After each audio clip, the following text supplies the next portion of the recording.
Welcome into the weekend wrap-up with Trevor Junt. I'm your host, Trevor Junt. On today's show, we'll have Alexander Huddleston, and we'll have Gunnar Miller later. In the show, we talk about all the NFL games that happened in the weekend, and this week was wild. So let's get into it.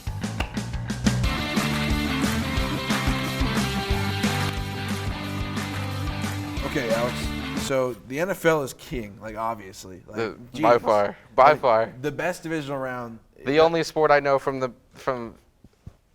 front to back. Yeah. Thank you.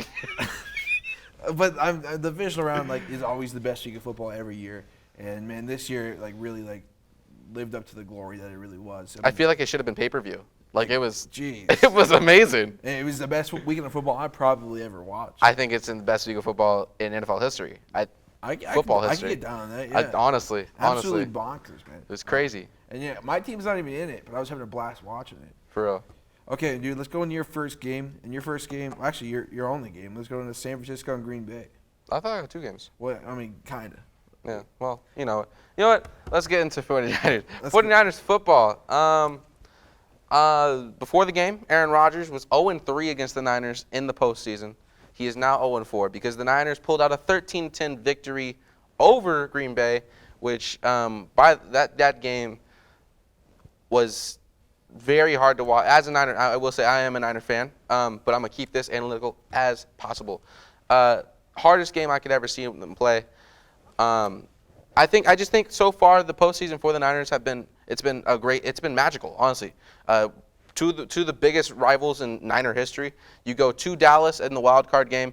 You beat Dallas, who is 5-2 against you in postseason. Then you move on to go against Aaron Rodgers in Green Bay, and you win. In the strange weather conditions, not strange, but different weather conditions than San Francisco is used to. Yeah. So I think it's very different. Yeah. Very different. So I think this is a story. There's something going on that we don't know. I think it's happening. I think something's happening. I think something's happening in San Francisco. I mean, Aaron Rodgers 20 for 29, 225 yards, no touchdowns, no interceptions. We held him out of the end zone. Jeez, man. The Niners offense did not. They struggled a lot. The Packers defense really stepped up their game, stopped the Niners run game. My bad. The Niners only had 106 yards, only ran it for 29 attempts. Typically, usually the Niners have over 30 attempts. So I think they kind of saw that their game wasn't working, so they had to figure something else out. Garoppolo, 11 for 19, didn't pass the ball that much. He is injured. He has a torn thumb ligament, shoulder sprain from last week's game. I'm not too sure what their plan was with him. I think they were trying to rely on the run. They couldn't do it. See, not just that. I was looking for somebody to blame in this game when the Niners were losing. So I expected the Niners to lose in this game. Me too, honestly. I was thinking Jimmy Garoppolo's the scapegoat. He's the guy that's gonna lose the game for them. I don't think he had that one bad pick, but he didn't play bad. He didn't. He didn't. His play ball terrific, placement is so good. Yeah, I agree. His ball placement is so good. I mean, when you study under Tom Brady for a while, right, you're gonna be better at that. Right. He was sacked 4 times for 25 yards. That's 4 yards less than Rodgers was. The defensive line, Eric Armstead, which I feel terrible because I've been saying all season, Eric Armstead was the issue. We kept Armstead over Buckner, hasn't panned out. Which is wild, right? By the way, I don't understand that. He had 2 sacks along with Bosa with 2 sacks, and Ebukam had 1 sack as well, sacking Rodgers for 29 yards. So I think that pass rush definitely helped the Niners defense because the Niners are very vacant at the cornerback position. Verrett getting injured at the beginning of the season. You have 2 rookies starting in that rotation along with Kwan Williams. Ambry Thomas was hurt, one of the rookies. So, they're lacking at that position. I think that pass rush really helped the Niner defense. That pass rush did well. It was amazing. They did great. The Green Bay still won the total yard advantage. They had 263 yards total on offense. San Francisco had 212. But this game, the reason the Niners won is this was a special game for the special teams. All right. First, you had Jimmy Ward blocking a field goal to go to halftime, keeping the Packers at 7 points. All right, and that was the last touchdown they scored. Was the 7 points in the first drive with A.J. Dillon, and then Jordan Willis blocked a punt. I think in the third quarter, I believe, third quarter or fourth quarter. and Talanoa Hufanga, the rookie safety out of USC, go Trojans, recovered the Tongan Tiger, recovered it for a touchdown, tying the game at 10-10. And then from there, the rest is history. So also a thing with like the whole special teams thing, I think Green Bay was 31st in PFF's like special teams, but man, their special teams unit is just awful, like not good. It was bad. Yeah, and I mean, to have two blocked kicks in one game. That doesn't happen. A blocked kick and then a punt like that just doesn't happen. And then also at the end of the game-winning field goal by Robbie Gould, they only had 10 players on the field. Right. So I mean. Well, did you see that clip that Robbie Gould practicing field goals yes. over the Packers while they're running into the stadium and he's just practicing field goals. He just practiced hitting 45-yard bombs. Robbie Gould is 20 for 20 in the playoffs. He is. No, Robbie Gould, he's not talked about. Justin Tucker, great kicker, one of the best, probably the best in the league. But Robbie Gould gets overlooked because he's on the Niners, in my opinion. He's also 39 years old. So he's 58. I know, he's but like 39. He seems like he should be like 60. Yeah, he took his helmet off. We're like, oh no, put that back on, put that back on. But like what won the game was Deebo Samuel. Seriously, like he is a monster. He could run the ball, catch the ball, throw the ball. He could probably kick the ball too, to be honest. Didn't have as many rushing attempts as he had the last few games. But he still played his part. He did get hurt this game, but before he got hurt, the play he got hurt on was a crucial 3rd and 7 run. Deebo Samuel put the Niners in range for Gould to make that field goal for the win, and limped off the field. He did his work and went home. That's all you could ask for. I'm ballparking here, but I think he had like 73 yards and no touchdowns. But it was like the most impactful Right, he's chipping away at that Packer defense. Yeah, he played a great game. It's very important in this game. He also had that 45-yard kick return in that game. Yeah, no, Deebo is an absolute beast of a player. In my opinion, I feel like every team deserves a Deebo because he's just so fun to watch. And then Green Bay. Let's go to Green Bay. Man, there's a regular season team, 13 games every year apparently. I'm not sure who to blame, Matt LaFleur or Aaron Rodgers. And then one thing I noticed, the last Green Bay. No, I know one thing. Possession, possession. My bad.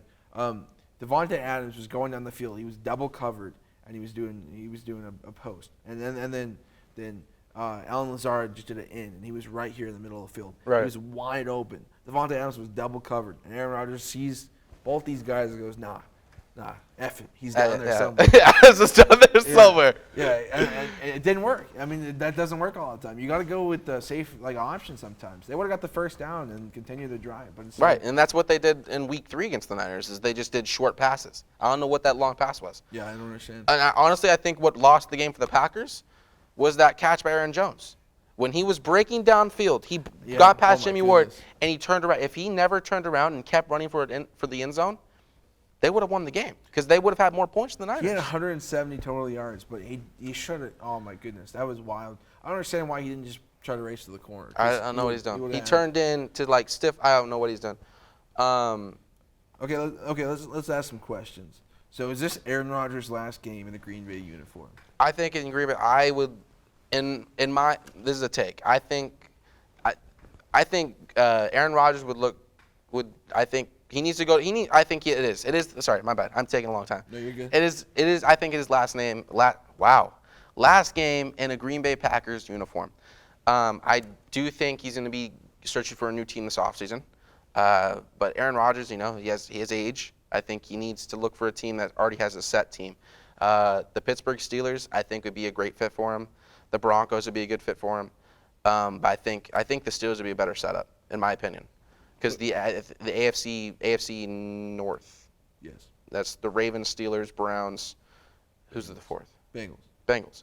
The only competition you have really, in my opinion, the last few seasons have been the Bengals.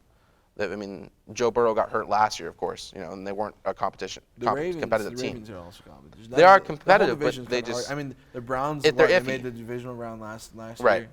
year. It's hard to call that division. Not just that. I thought about the Saints right away too, because that's a good. I didn't even think about that. Him with Sean Payton would be wild. That'd be crazy.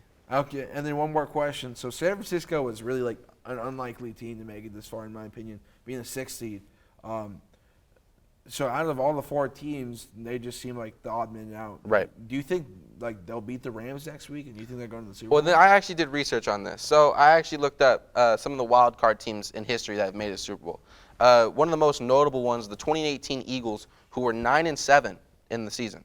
9-7, they beat the Patriots. Yeah, Patriots in the Super Bowl. You have the 2010 Packers with Aaron Rodgers, the only Super Bowl he's ever won. They were 10-6. They won it over the Steelers. 2007 Giants. Eli Manning was in God mode against Peyton Manning, Tom Brady, and the Patriots, and that was the upset because the Patriots that year were the undefeated team. Yeah. So I think written on paper, no, they can't win the Super Bowl, but that's why you play the games. You play the games because there's always a possibility for things to change. You saw it in the other games this weekend. I honestly, after watching the Niners beat Dallas in Dallas, watching them beat Aaron Rodgers in the divisional round In Lambeau. in Lambeau with the snow and below 9 degrees weather, I don't see how they could lose, in my opinion. Okay. Honestly, their defense steps up when they need to. They're 6-0 against the Rams in the last 6 times. Yeah. But yeah, I mean, I see them beating the Rams, but I don't know about the Super Bowl. Those AFC teams are really tough. But yeah, I think they could beat they've already beat the Bengals once this year. They could beat the Bengals as well. Okay, and then let's go into my game. Yeah. The Rams and Tampa Bay. So first, let's talk about the Rams. I mean, Matt Stafford, 28 for 38, 366 yards, 2 touchdowns. Cam Akers didn't really do anything. Like this rushing defense on the Bucs is really good. I think they were ranked like 2nd in the league or something like that. He had 24 rushes for 48 yards. That's Vita Vea, by the way, in the middle, causing those issues. That's a massive man. He averaged 2 That's yards per man. He's a massive guy. And then Cooper Kupp did what he did all season, man. Yeah. 9 receptions for 183 and 1 touchdown. That was ridiculous. He had that 70-yarder at the beginning of the game for a touchdown. And then at the end of the game, he destroyed Murphy bunting. Like, geez, he's woo, woo. You know? That's what he did. And Murphy Bunting was just on the ground, destroyed. And then Cooper Kupp caught it, went on bounds. And the next play right after that, 44-yard bomb. And he burned Antoine Winfield Jr., and it led them to that field goal to win the game. The sequence saved the day after they almost choked. Because, like, man, this was a massive Defense almost sold. Yeah. No, not just that. Sold. The offense didn't score. They didn't score until there was like 42 seconds. And it was crazy is what I was saying. Was they came out of half. They scored. The Buccaneers scored a touchdown right away. It's 27-3, 27-3 out of halftime, and the whole group chat, Wazoo Sports Network, was freaking. They're like, "Oh, dude, is Brady about to lose? Is Brady about to go into retirement losing?" And my mom even texted me. I love you, Mom. My mom texted me. She's like, "This is looking really bad for Tom Brady." I'm like, "I don't know. You can't count Brady out. Yeah. He has been in this situation 3 times now, twice against the Falcons. I think another one was like the Titans or something. It was like 20-something to 3. He's been in the situation. He knows what happens. And what happened? He came back. It was 27-27. Yeah, it was. It was the greatest. It could have been the greatest comeback for that team ever. Ever. The Rams had 4 fumbles in this game that they lost. Yeah, Cam Akers was struggling towards the end of the game. And not just that, the Rams' defensive line, I thought, destroyed the Bucs. I thought, Aaron Donald is a one-man wrecking crew. Well, not just that. It was other people, like Leonard Floyd was getting in there. Von Miller got that strip sack. Von Miller was getting in there, yeah. Which I love to see Von Miller, succeeding. I loved him. I was so glad he got out of the Broncos. Yeah, I want to see him get a ring. Rams, to be honest. Right, yeah, no, another. Yeah. And then on Tampa Bay side, they only ran the ball 14 times, which was kind of shocking in the playoff game to me. That was weird. Fournette, 13 carries, 51 yards. Brady took 2 one. touchdowns, by the way. Brady took one. For 0 yards. Yeah. And then Mike Evans, 8 for 119 and 1 touchdown. Most of that on that big old play, burning Jalen Ramsey. And then, like we said, this looked like the greatest comeback since the 2017 Super Bowl against Atlanta for the Patriots. But Cooper Kupp said no. He said no. That'd be quite a nice comeback if, It was so it'd be a shame. Yeah, no. I have a question for you. Yeah, what's up? Because and we talked about this already. Well, I don't think it was you, actually. I think I talked to somebody else. But regardless, Mike Evans, is he not? I feel, in my opinion, he's not very talked about. Okay, he's underrated. Around the league. Well, and I feel like he's underrated, not underrated, but underappreciated. So he's had 1,000 yards in every single season of his career. Right. So I think that's 8 years or so, 8 or 9 years. 20, I don't somewhere remember. around there. Yeah, But that's the most of all time. That's the most times that somebody said 1,000 like consecutively. yards. Yeah. So I think he's really good. And I think he's underrated great, as well. but I feel like nobody ever talks about him. I feel like he's overlooked by a lot of people, because he's part of that great receiver. You have Chris Godwin on there. You had Antonio Brown before he went nuts again. Yeah. Rob Gronkowski. But like you see all the other teams that have one single great receiver. You have Deebo Samuel. You have Devontae Adams. You have DeAndre Hopkins. Like you have teams with one star receiver. But I feel like Mike Evans, because he's in that aerial core, nobody ever singles him out. They just see, oh yeah, the Buccaneers receiving core. You could say that, but like look at the Chiefs. They're stacked with Tyreek Hill, Travis Kelce, Demarcus Robinson, McCole Hardman. Yeah, but Kelce and Hill are both talked about a lot still. So right. I don't think that's the issue. I think people just criminally underrate him. Right. Another interesting fact about this game, or the past few games we talked about, this is the first time in 12 years the conference title game will be without either Aaron Rodgers or Tom Brady. Okay, and then that's great. Oh, speaking of which, Brady, he's 14-2. Imagine that. That's 17 now. 17 times he's been in the divisional round. 17. That's on his whole career, but 17 times. There's not even teams that can say they've been in there 5 times. Yeah. 14-2 in the divisional round. I thought that was nuts. That is wild. Fun fact I found. So yeah. So let's first talk about the NFC Championship game. Being like an unbiased fan, who do you think wins the NFC Championship game? Like truly, do you think it's the Niners or do you think it's the Rams? I think it's going to be a really close game because as much as the Niners have the Rams number, it's very hard to beat a team 3 times in one season. That's true. It's basically impossible. Right. Yeah. But with the ticket reservations they've been doing for the Niner fans, even though there's a lot of them that live in LA, I still think they're going to show up and they're going to show out. I honestly think the Niners can win. I really do. Yeah. I think the Niners are going to be seen again in LA for the Super Bowl. I mean, NFL Championship Game. Super Bowl. Super Bowl. This is your show. And then, yeah. What's your opinion on Matt Stafford, by the way? Like, I mean. So we actually discussed this before the show. I like Matthew Stafford, and I understand where you're coming from, where people are treating him as the second coming. I think Matt Stafford.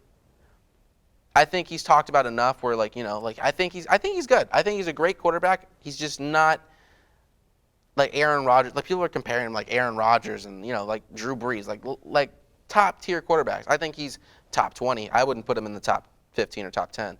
Are you talking about all time? All time. I wouldn't even put him in the top 30. He's a actually good that's quarterback. pretty true. Actually, yeah, you're right. He's not elite in my opinion. I like Matt Stafford. I love his throwing style because I started using that when I was younger because my arm gets tired, so I'd start doing this. Think about it, he might not even be in my top 40 or 50. There's a lot of good quarterbacks. People don't talk about a lot of good quarterbacks. Fran Tarkenton was, no one ever knows who that is, but he was one of the greatest quarterbacks to never win a ring back in the 70s in the Purple Vikings. People years. That's right. Okay, not just Matt Stafford, but does this almost choke job make you unsure about the Rams for the upcoming games against the Niners and possibly the Super Bowl? Wait, say it again? This almost they almost choked, Mm-hmm. Does this make you unsure about the Rams in the future, in the Niners game? Well, because the issue is, I don't know. I mean, for the future of Matthew Stafford's career, I don't know because he's what, 33, I think. So he's up there. Yeah, he's 30. He's up there. He's drafted back in I think 2009. He's up there. So I don't know how much longer he could play. Just because I know he's been injured with his throwing arm a couple times. I'm pretty sure. But for the Rams' future, I think honestly, if I was the Rams, front office, I would start looking at another quarterback. That quickly? Start scouting. Start scouting. Start scouting quarterbacks that are in college right now. Okay. Stick with Matthew Stafford because I think he's a good leader for that team. He has experience, and he just brought the team to the NFC Championship, and possibly the Super Bowl. But start scouting quarterbacks now because he's getting up there, and not everybody can do what Tom Brady does drink the fountain of youth every year. That's what's wild. People do compare people to Brady, and it's hard to even keep up with Brady. Brady's almost 45, and he's the MVP. Now, is he gonna retire? That's another question. Yeah, I mean, like today, I don't remember the quote exactly, but he said like, I want to be A better husband a or better something. husband for my wife and a better father for my kids, something like that. And he was talking about retiring just the other day. So I mean, there's questionable stuff there. I don't think he's going to retire. I don't think so either. I honestly, like, as much as I hate Brady as a fan, I would love to see him get 10.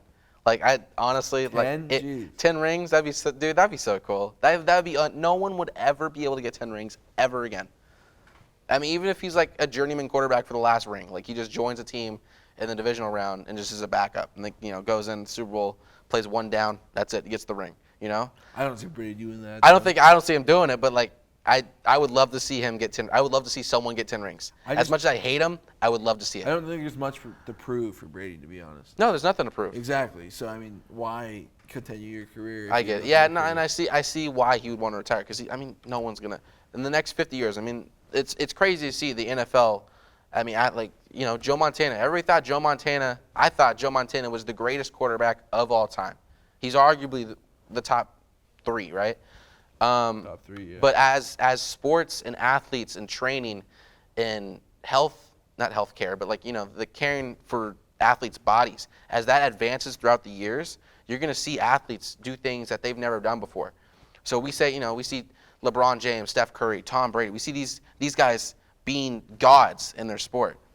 In 20 years, we could see, Joe Johnson be like the greatest quarterback of all time somehow. Like he's the next GOAT.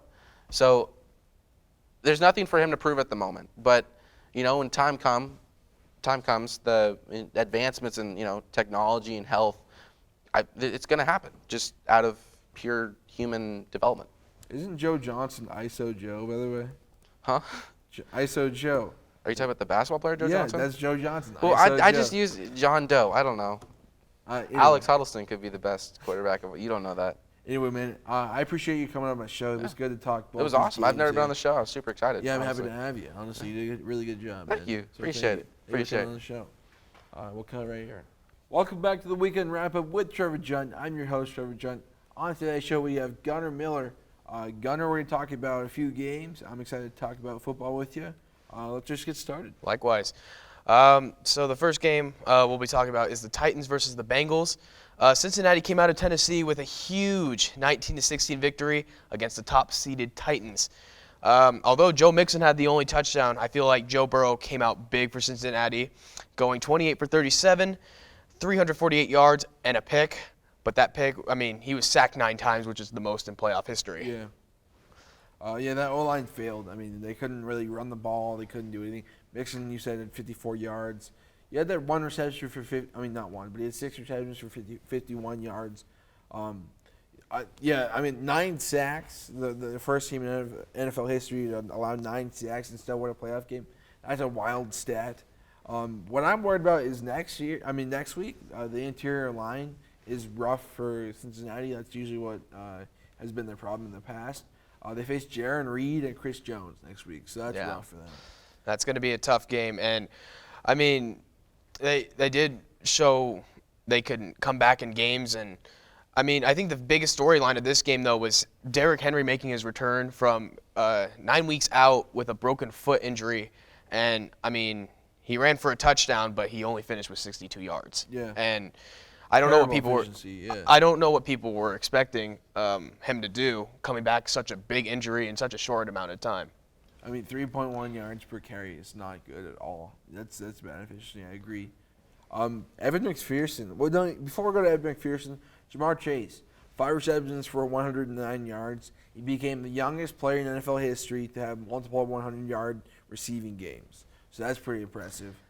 And then Evan McPherson converted 11 field goals from 50 yards or longer, which is the most in a season by a player. He also became the first player in NFL history with at least 4 or more field goals in one postseason. And then one thing that was cool, like Joe Burrow said right before he went out for the game-winning kick, he's like, look like we're going to the AFC Championship game. And he's a rookie kicker. He just has a confidence like that. And I thought that was a dope quote. That was really cool. Back to what you were saying about Jamar Chase. A lot of people were very skeptical of how he was going to do going into the NFL. I will say personally, I did not believe that he was going to be that good, and he proved me wrong 100%. He is one of the best receivers right now, and he's playing like he has a legitimate case for Rookie of the Year. Yeah, I think he does have Rookie of the Year wrapped up. Yeah, I mean, dude, he's so like this whole team is so like swaggy. Like seriously, like they're full of swag, dude. It's sick. I mean, like Joe Burrow is awesome. Joe Mixon's dope, and Jamar Chase is just a next level. One thing with the Bengals is like they're like 3 years ahead of schedule. You know, they shouldn't be this good this young. Yeah, it's surprising, to me at least. And then on the Tennessee side, Ryan Tannehill did not play good. 15 for 24, 220 yards, 1 touchdown, and 3 interceptions. He threw a pick on his first pass of the game, first pass of the second half, and final pass of the game.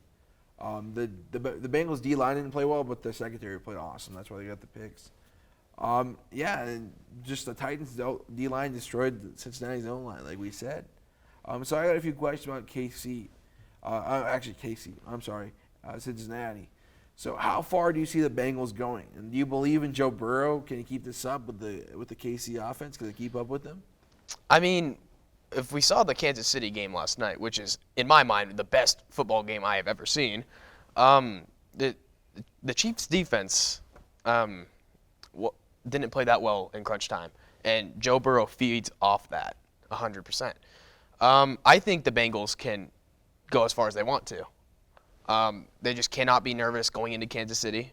They need to play like they did in Tennessee and Cincinnati against the Raiders. They just got to keep playing their game, and I think they could honestly go to the Super Bowl because they beat Kansas City a couple weeks ago in the regular season. Yeah, then they showed that they can compete with those top teams. And yeah, that was an important game. It shows us a little glimpse of the future. But the Chiefs are just a whole different team, it seems like. Are the Titans like falling apart? Do you think Ryan Tannehill is 33 years old, Derrick Henry's 28 years old? Both those positions usually break down around that age, unless you're like Tom Brady or Aaron Rodgers. What do you think is going on in Tennessee, or what do you think will happen in Tennessee? It's hard to say right now, but in my opinion, Tannehill has always done what he needed to do. And I feel like always when it comes to playoff time, he just can't. And, I mean, he did lead them, and Derrick Henry mostly led them to the AFC Championship back in 2019, I believe. I think Tennessee should look for another quarterback if they can. Try to go in on that Rodgers sweepstakes if they can. Yeah. But everybody should, to be honest. I mean, they are always going to be a solid team that should win their division. I mean, I know the Colts were coming up close there for like mid-season, but I think the Titans need to find another QB if they want to be because you can't waste Derrick Henry's career with Ryan Tannehill. I'm sorry. So it doesn't sound like you have faith in the Titans at all. I don't have faith. I feel like they have such a well-rounded team, and Tannehill's always done what is expected of him. Nothing more, nothing less. When it comes to playoff time, it's always less. So that's worse in my mind. I need a QB that can play consistently. So they're not going to go over the hump the next 5 years or anything like that? I don't believe they do unless Tannehill plays much better than he has. Okay. Wow. And then the next game, let's go on the best game of the weekend, man. Buffalo and Kansas City. Jeez. Yeah, this game may have been the best game of the year, the decade, and even the century for all we know. The Chiefs just outlasted the Bills 42-36 with there being 25 points scored in the final 2 minutes of the game. Yeah, jeez. Tyreek Hill and Travis Kelce had big games against the Bills, combining for 246 yards on 19 receptions and 2 touchdowns. Patrick Mahomes finished with 378 yards and 3 touchdowns. But I have to have respect for Josh Allen as he played his heart out, going 27 for 37 for 329 yards and 4 touchdowns. Gabriel Davis catching all 4 of those. Yeah. 8 receptions, 201 yards, and 4 touchdowns. First wide receiver in NFL history to have 4 touchdowns in a playoff game, so that's pretty cool. And yeah, like you said, Tyreek and Trevor Kelce are just too much to handle for most teams. Yeah. If not all teams. This is the wildest game I've ever seen, like we said earlier. 17 points scored in the last 73 seconds as well. You want to go through the drives? You want to go through that? Sure. One thing I do want to say though before we go into that is basically Josh Allen passed Joe Montana and Bart Starr for the highest passer rating minimum 50 attempts in a single postseason, and he's the only one of the two that did not go to the Super Bowl and win. He threw for 9 touchdowns in 2 games and Yeah. still lost.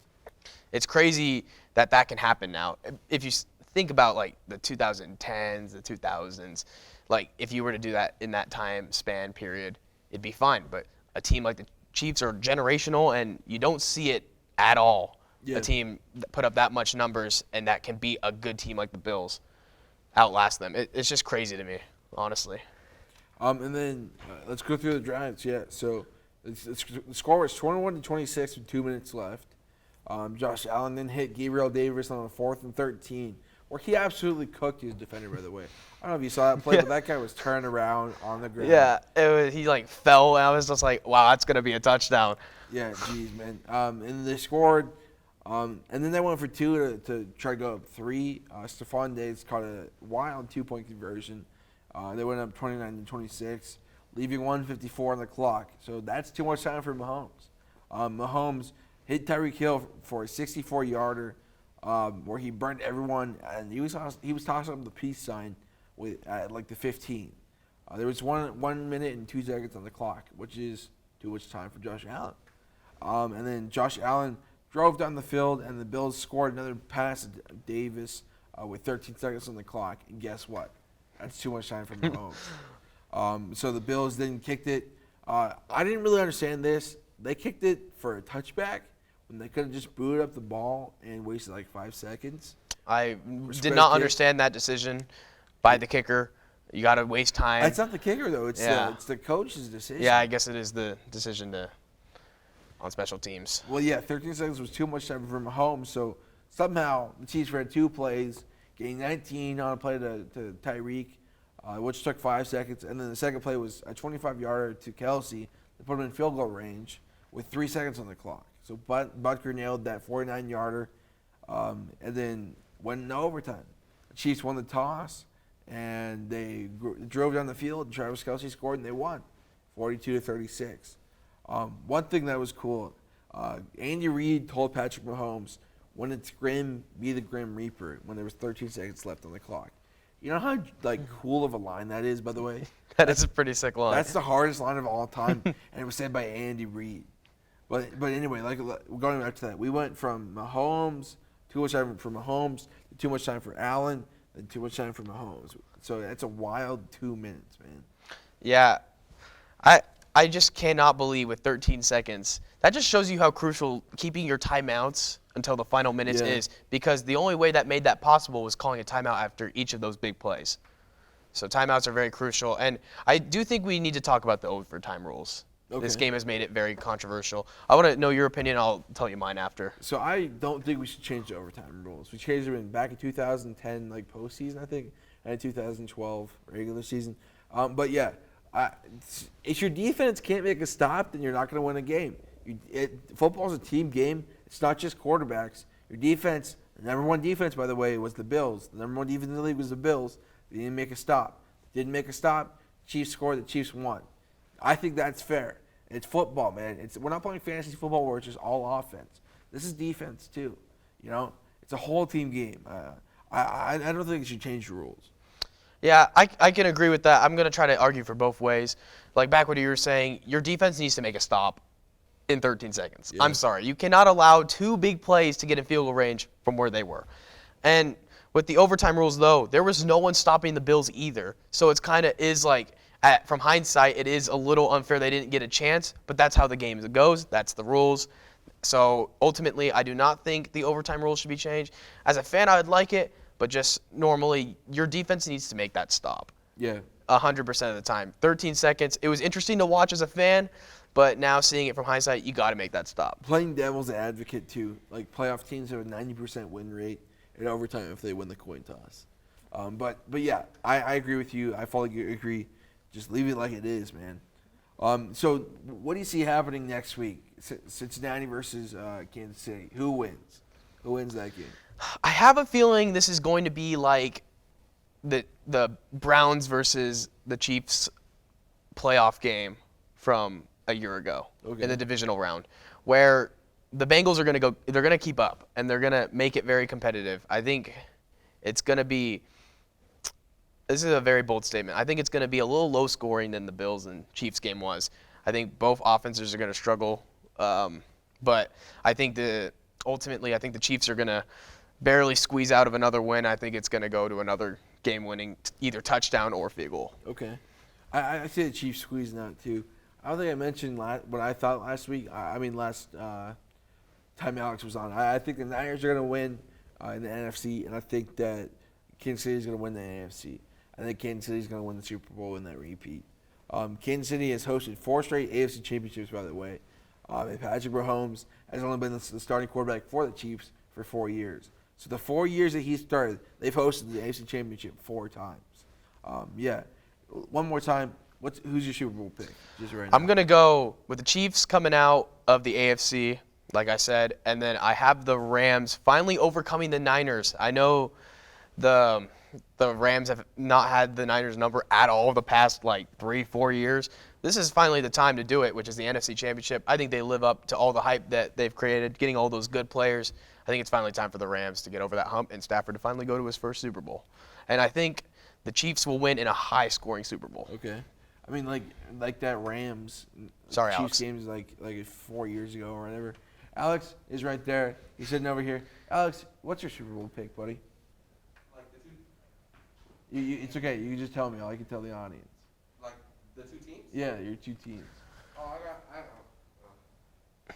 as a fan, I want the Niners Bengals. As a fan, he wants the Niners Bengals. Analytically? Thinking like logically.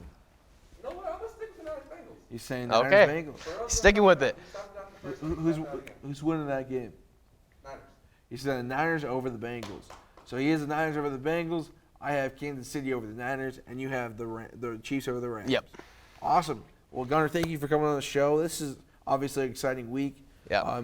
Next week is the NFC and the AFC Championship game, and then the Super Bowl. We're almost there. We're just so close. Yep, and thank you for having me on your show. I haven't been on since the first 2 weeks I was a part of Wazoo Sports Network, so this is great. I love being on here, so Well, I'm glad to have you, buddy. let's go.